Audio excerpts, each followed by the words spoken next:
3일 저녁 주님의 이름으로 문안드립니다. 과거를 회상해 보니 시에 대해 생각나는 저만의 에피소드가 하나 있습니다. 신학대학원 마지막 한 학기를 남기고 있었습니다. 이제 마지막 학기이니 수업을 많이 신청하지 않아도 졸업 학점을 만족시키기에는 충분했습니다. 그래서 마지막 학기에는 그 수업을 몇 과목 듣지 않아도 괜찮았습니다. 저는 평소에 제가 참 존경하고 좋아하는 기독교 윤리학 교수님의 수업을 수강 등록했습니다. 그리고 또 하나, 이 저녁에 개설된 과목이었는데 기독교 인문학이라는 이 새로 개설된 수업을 수강했습니다. 기독교 인문학은 신학을 전공한 교수님들이 강의하지 않고 문학을 전공한 일반 대학교 교수님들이 신학교에 오셔서 수업을 진행했습니다. 참 흥미로운 수업이었습니다. 시와 소설, 문학을 배우고 또 이 문학 작품이 기독교에 어떤 영향을 주고받았는지 배웠습니다. 기독교 인문학은 참 흥미있는 수업이었는데 제가 참 존경하는 이 기독교 윤리학 교수님께서 저녁 시간에 세미나를 여셔서 제가 그때 스텝으로 섬기게 되었습니다. 그래서 제가 그만 그 기독교 인문학 수업 2번을 결석했습니다. 이 저녁에 여는 세미나와 이 인문학 시간이 겹쳤기 때문입니다. 이 마지막 학기를 모두 마치고 제가 성적표를 받았습니다. 제가 기독교 윤리학 수업은 결석을 한 번도 한 적이 없습니다. 그리고 그 교수님을 위해 이 다른 수업, 그 기독교 인문학 수업을 2번이나 결석하면서까지 그분의 그 저녁 세미나를 도와드렸습니다. 또 제가 3년이나 존경하고 좋아하는 그 교수님께 마지막으로 들은 수업이었고 마지막으로 받은 성적이었습니다. 학기가 끝나고 성적표를 받아보니 성적이 썩 좋지 않았습니다. 제가 교수님을 개인적으로 잘 알고 교수님의 수업과 세미나를 알게 모르게 많이 도와드렸습니다.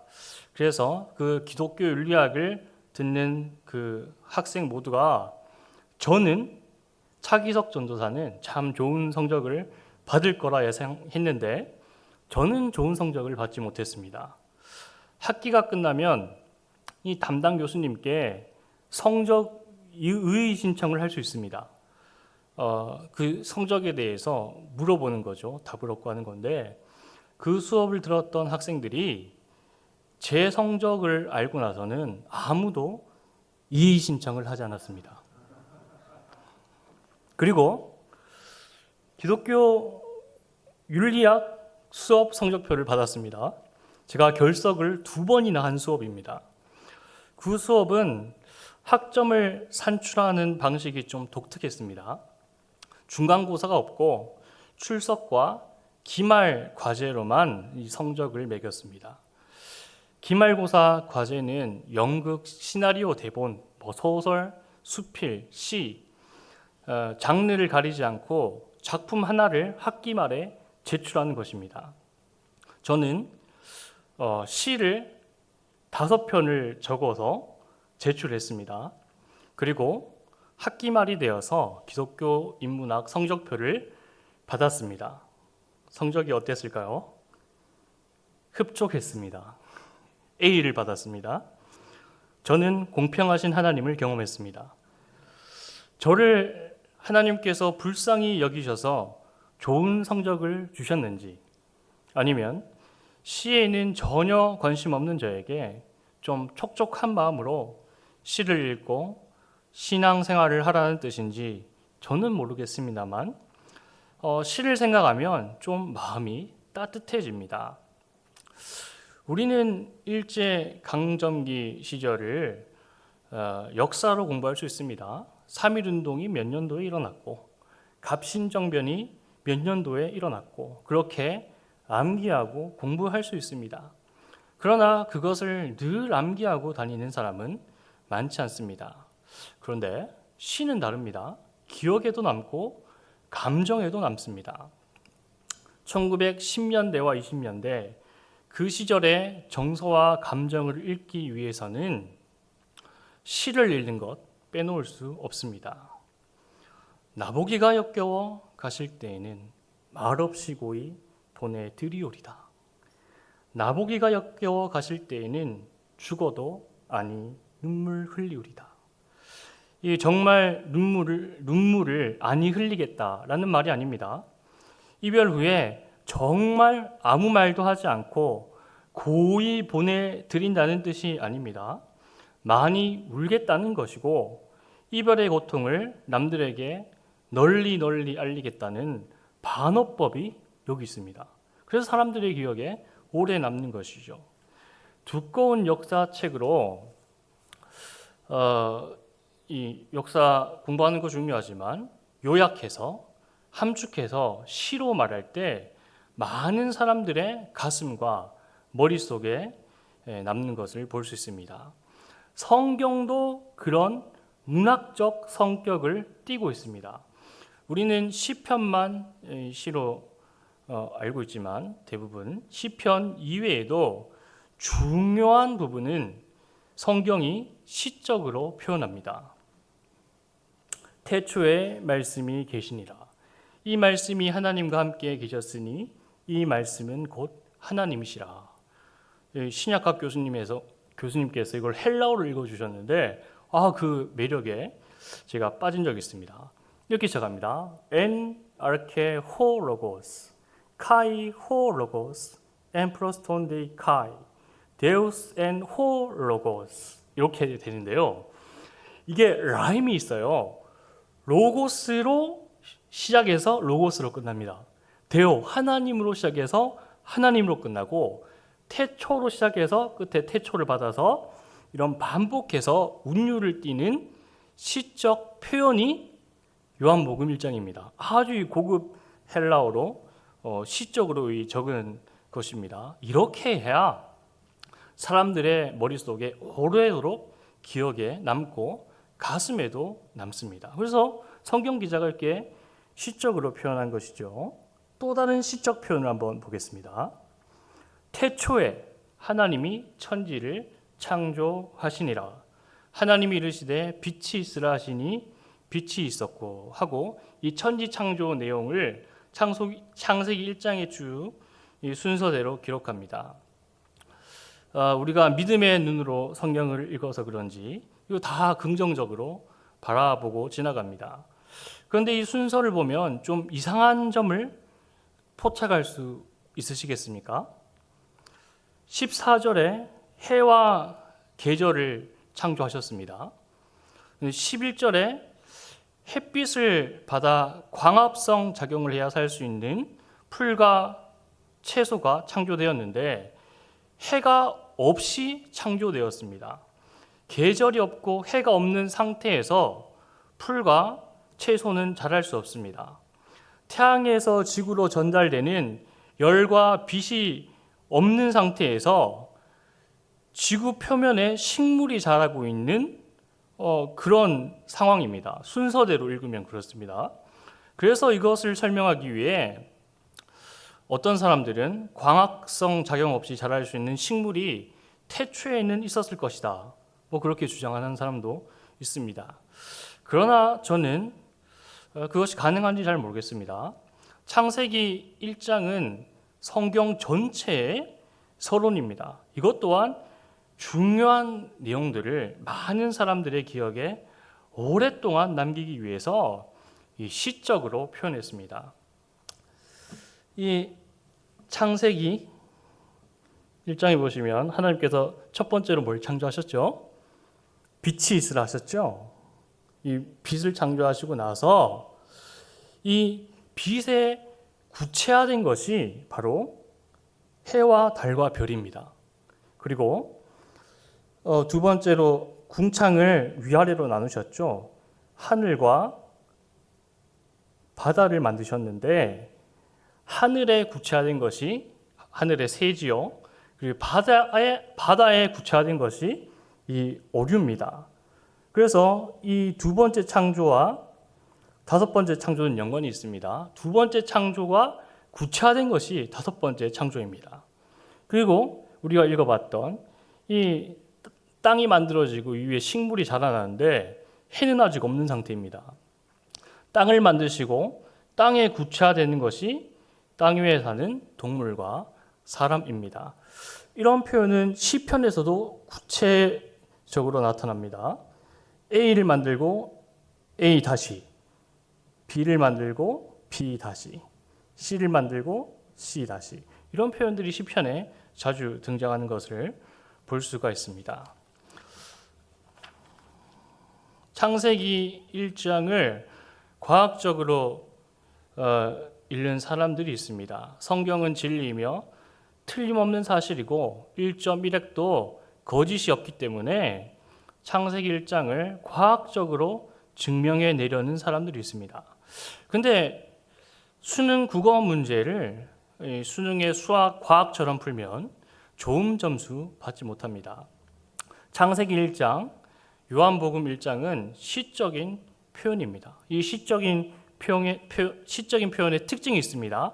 단어의 반복이 있고 패턴의 반복이 있습니다. 언어 유희가 있습니다. 이게 시적 표현의 특징입니다. 우리가 지난번에 시편 1편을 읽고 복 있는 사람은 하고 운을 띄운 뒤 로를 3번 반복했습니다. 아니하고 아니하고 아니하며 세 가지 행동을 아니하는 자가 복 있는 사람이다 하시고 또 우리가 지난 시간 복 있는 사람은 시냇가에 심은 나무로 비유된다고 말씀드렸습니다. 이 반대로 악인은 바람에 나는 겨와 같습니다. 시편 1편 4절입니다. 악인은 그렇지 아니하며 오직 바람에 나는 겨와 같도다. 여기에 나무는 이스라엘 말로 에츠라고 합니다. 그리고 겨는 모츠입니다. 이게 언어 유희입니다. 이 말잇기 놀이를 하듯이 시편이 기록되어 있습니다. 바로 위에서는 로 아니다 아니다 아니다 반복해서 이 말잇기 놀이를 하고 밑으로는 나무와 겨를 써서 엣지 모츠 이렇게 워드 플레이를 하고 있습니다. 복 있는 사람은 엣지이고 악인은 모츠입니다. 이 시의 특징이 좀 이스라엘 말로 읽으면 좀 더 자세히 보입니다. 로를 3번 반복하고 엣지, 모츠 비슷한 패턴을 보여줍니다. 나무와 겨의 의미가 더 마음 깊이 새겨지는 것 같습니다. 이 겨는 바람에 나는 겨입니다. 벼, 보리, 조, 수수 이 곡식의 부산물을 겨라고 합니다. 이것을 바람에 날려보내고 곡식만 순전히 남기는 작업을 합니다.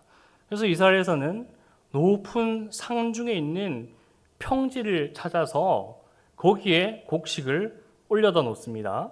그리고 그 평지를 타작마당으로 만듭니다. 예루살렘 성전이 세워지기 전에 그곳의 이름은 오르난의 타작마당이었습니다.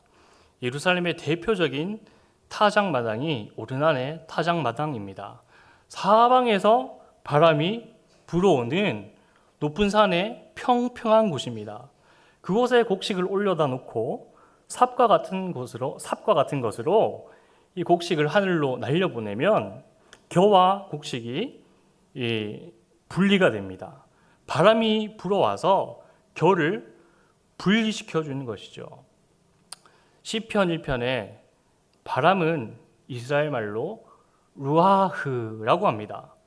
루아흐는 성경에서 성령, 바람, 호흡으로 쓰이는 단어입니다. 그러니까 바람, 성령, 루아흐가 날라와서 이 모츠, 악인을 날려보내는 것입니다. 엣지와 모츠의 차이는 무엇입니까? 나무와 겨의 차이는 무엇입니까? 나무는 뿌리가 있는데 겨는 뿌리가 없습니다. 복 있는 사람은 뿌리가 있는데 악 있는 뿌리가 없는 것이죠. 나무는 거센 바람이 불어와도 흔들리지 않습니다. 뿌리가 깊게 시냇가에 내려져 있기 때문입니다. 그런데 이 겨는 무게감이 없습니다. 알곡 같지만 톡 만지면 바스락거리며 산산조각 나는 겨입니다. 겉은 알곡 같지만 속은 비어있는 겨는 바람, 루하의에 쉽게 날립니다. 복 있는 사람은 주야로 말씀을 묵상하고 말씀에 깊은 뿌리를 내리고 있는 사람입니다.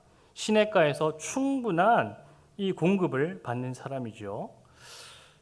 말씀으로 시편이 시작됩니다. 1편은 묵상으로 시작됩니다. 그렇다면 150편 마지막 편은 무엇으로 끝이 나겠습니까? 시편 150편입니다. 이 150편을 읽어보면 찬양이라는 단어가 반복이 됩니다. 이 찬양이라는 단어를 빼면 뭐 크게 할 말이 없는 것 같습니다. 할렐루야로 시작해서 할렐루야로 끝나고 찬양이라는 단어가 11번이 반복됩니다.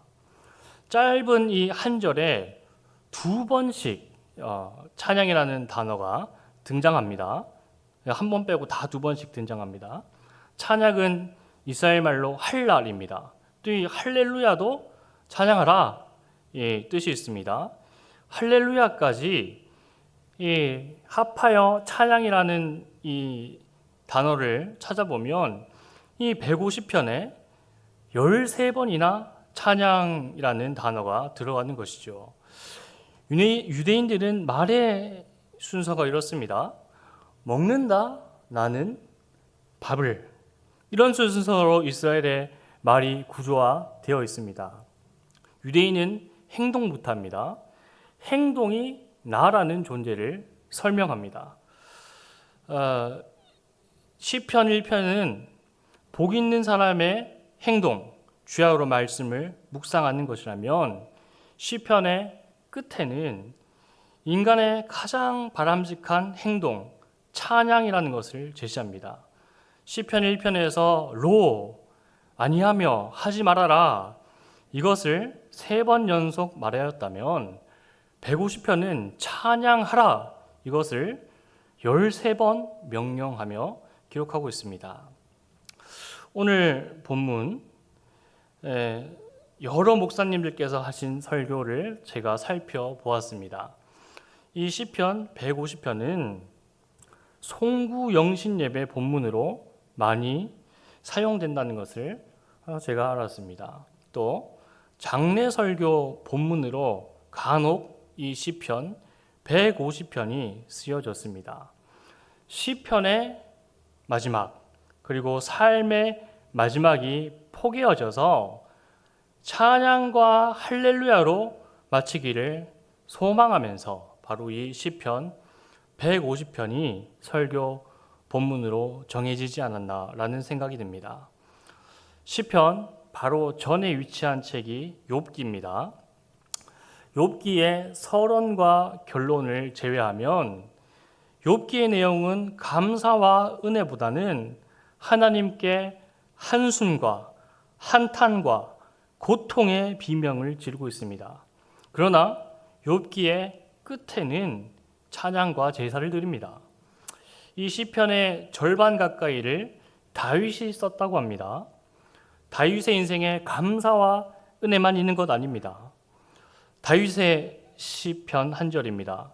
저녁과 아침과 정오에 내가 근심하여 한탄하리니 탄식하리니 여호와께서 내 소리를 들으시리로다. 이렇게 한탄하는 다윗이고 고통하는 신음하는 소리를 하나님께 부르짖었던 다윗이지만 다윗도 끝내 하나님을 찬양합니다. 우리의 인생 고통이 있습니다. 고비가 있습니다. 그러나 우리의 인생의 마지막은 찬양이 되길 원합니다. 찬양과 할렐루야로 나의 마지막 호흡을 사용하는 저와 여러분 되시기를 축복합니다.